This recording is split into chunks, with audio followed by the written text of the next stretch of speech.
Okay, I'm gonna play some Colony Ship. It's a post-Earth role-playing game, let you know. It's by Iron Tower Studio. I have played a game they made before, Age of Decadence. I did complete it. Combat beta test. Yeah, it's not officially out yet. Okay, evaluate the combat. I'm not reading all that. Branching quests. Okay, so there's no branching quests list. Alright. Focusing mainly on the combat. That's cool. Combat is a mechanically complex system. It's important for us to thoroughly test it early.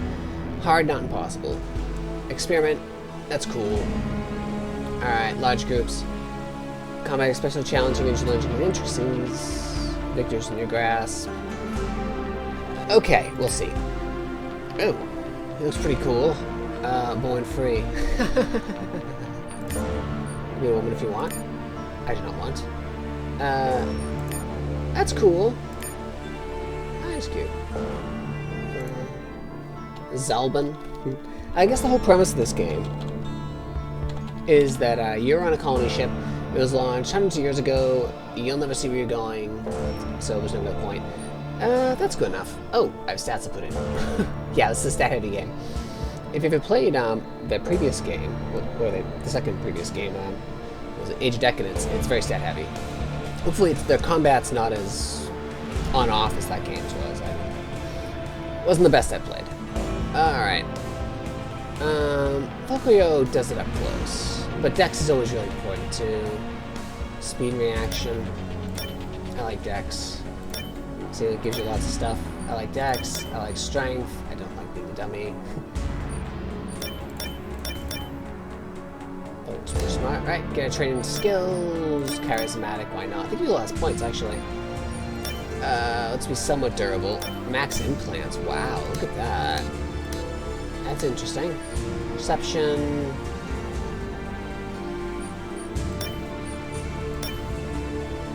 Oh, you can go negative. Oh, below 4.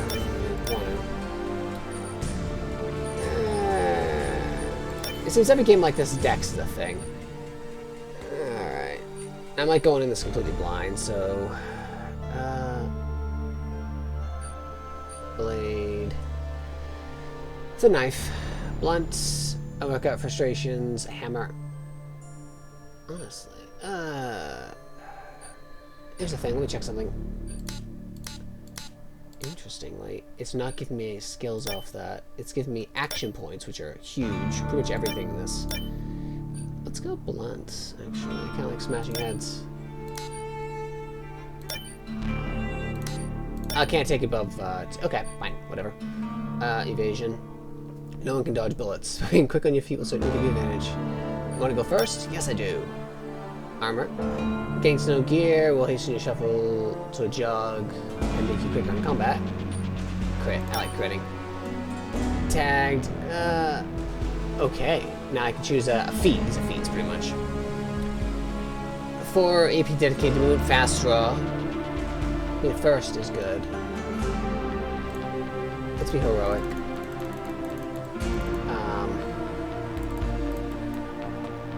Maybe I click here. Yeah, I click there. That works. One more stat point for Dex. Thank you. And 3 skill points. Alright. Let's some armor, I guess. And being stealthy seems important, right? Why bother that hard-working century? Visit places that are close to the Republic and grab a souvenir or two? Sure, why not? And lockpicking, I've seen, is really important. Okay, this looks good. I do. Is this how I tag points? Ah! Woo! 50% learning. Alright. Yep. Yep. So kind of a rogue character. Ah, cool. It is the year of our Lord, 2754. You'll never feel the sun's warmth in the blue sky, never hear the wind in the branches of the trees, and never swim in the ocean, because you've had the misfortune to be born on the ship. You have never seen Earth, and you've never seen Proxima Centauri either. Your past and future will sacrifice by some dim and nameless ancestors for greater good of the mission. The mission above all, you see. Starfarer, they called her, a pretty name for a retrofitted interplanetary frigate. She has already been 20 years in service when she was rechristened, and shows every minute of it. No one is certain the ship will actually reach its destination. No one much cares, since no one alive will live to see it. Fatalism is the prevailing philosophy of the shipborne. Make the best life you can, and consign all your what ifs and might have been to the void. Cool. answer a few questions to define your character's beliefs and opinions, learning more about the ship. Why not? This reminds me of like the old Ultimas, choosing your character kind of thing. The ship was launched by a neo-Christian conglomerate dedicated to establish a religious colony on a distant world. The original 50,000 passengers, so-called first generation, were true believers in the mission. They sacrificed whatever lives they had on Earth and demanded strict obedience to the laws of God and the ship from their children. And that explains why everyone's a fatalist now. Alright. Unfortunately, the generation that followed lacked their forebears' fervent will for sacrifice.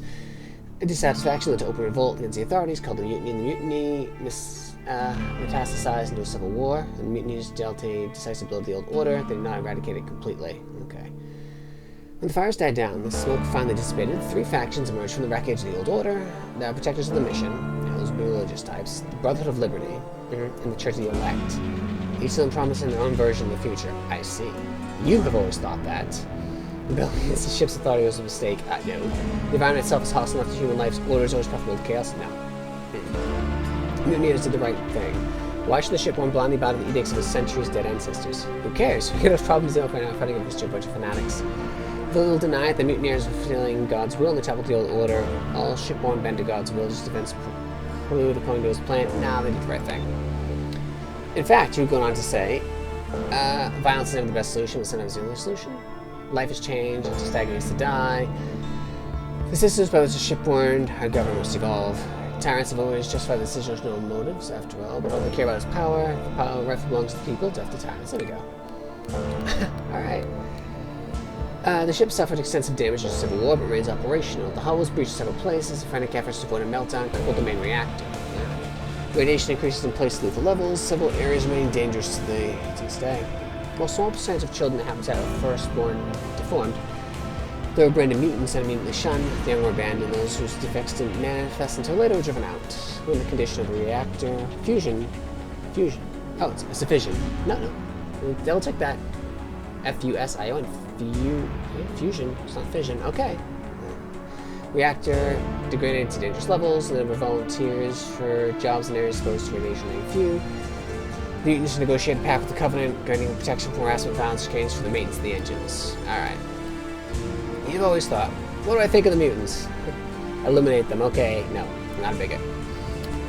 They prove themselves useful. We're better to expose radiation than aren't affected by it. Practical. Well, God's children, even those with figure deformed faces, are you so beautiful you can shun them? Alright, in saving the ship, they saved the world as we know it. The deck can never be played. If anything, we need to embrace the possibility of mutations is critical. Ostracizing fellow humans based on genetic differences is wrong. Fellow descendants will live in harmony in the future colony.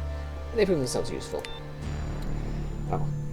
The place you call home is known as the Pit, and to some more affectionately known as the Free City. Clawing the towers of containers rising from the depth of the cargo hold is saves a bit of a stretch. So you're living in a shipping container, okay. And so is the other half of it. With no kind of law or governance, freedom also means you're free to kill or be killed. On the plus side, housing is cheap, keeping overhead low is priority would be nothing. The real cities, makeshift metropolises, sprawling across many decks, are called habitats. They offer much better living conditions for those who can afford it, but to live there you have to pick a side when the factions vying for control. No one in the pit gives a damn about their struggles. But like Earth before it, nothing in the world is free. Just keep in mind you might get more than you sign for. Okay. What does freedom mean? True freedom means being free from laws, passed down by your supposed betters. Okay, some kind of rule necessary, so some anarchy. If freedom means living in the ends of a shipping container and sleeping with a gun to your pillow, these pitfalls can keep it. Personal liberty is a luxury. The shipborne cannot afford to serve a state as a serve your brother. No. We don't want to look at that. Some rule of law is necessary. Oh, come on. Give me, like, how much of this I have to go through. Ship is en route to Proxima B, an our planet orbiting Proxima Centauri.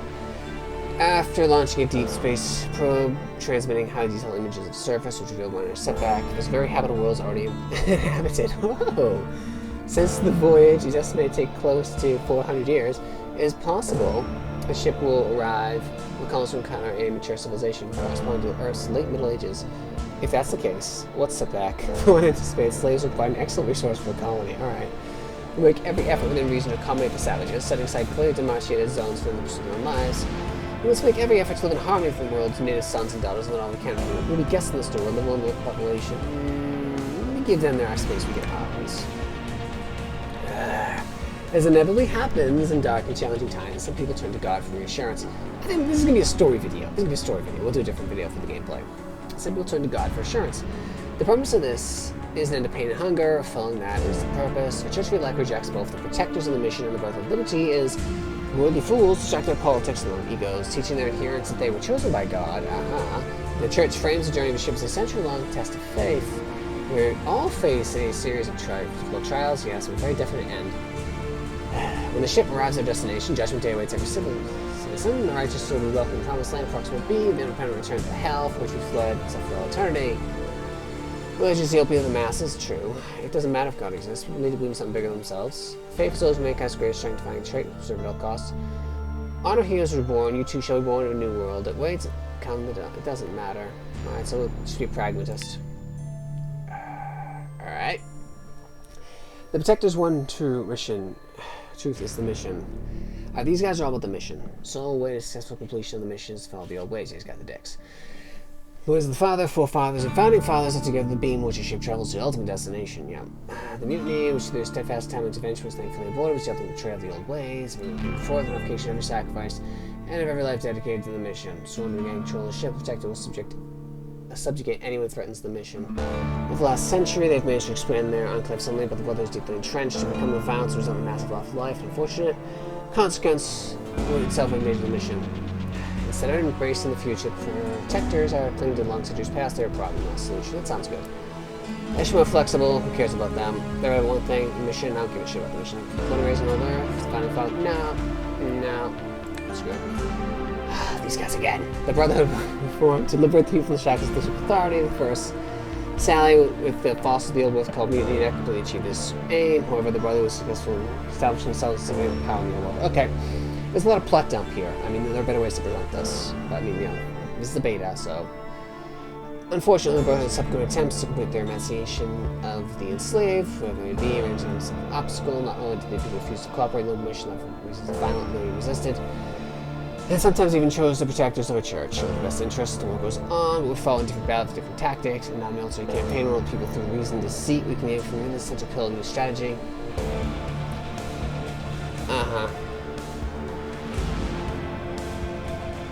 To survive, we must liberate, we must evolve, and Brotherhood's merely an agent of change throughout this evolution. He who fights monsters should look to himself to become a monster. The Brotherhood did end the tyranny of the shipboard and give us a choice of their lives. They shouldn't try to take this choice away now. Sure. Your belief and opinion may change and evolve over the course of the game as you interact with factions, groups, and various individuals. Keep in mind that actions are loud words, saying one thing and doing another will fool long. I fool once. Alright. Woo. Alright, it's loading. Yeah, I'm definitely doing this as a separate video. I think we'd lose a lot of people about a minute in. I mean, this is all going to be animated, I believe. Loading. Cool. Okay, this works. So we're going to stop the video here, and then I'll pick up right here. So that'll work. Thanks for watching. Bye.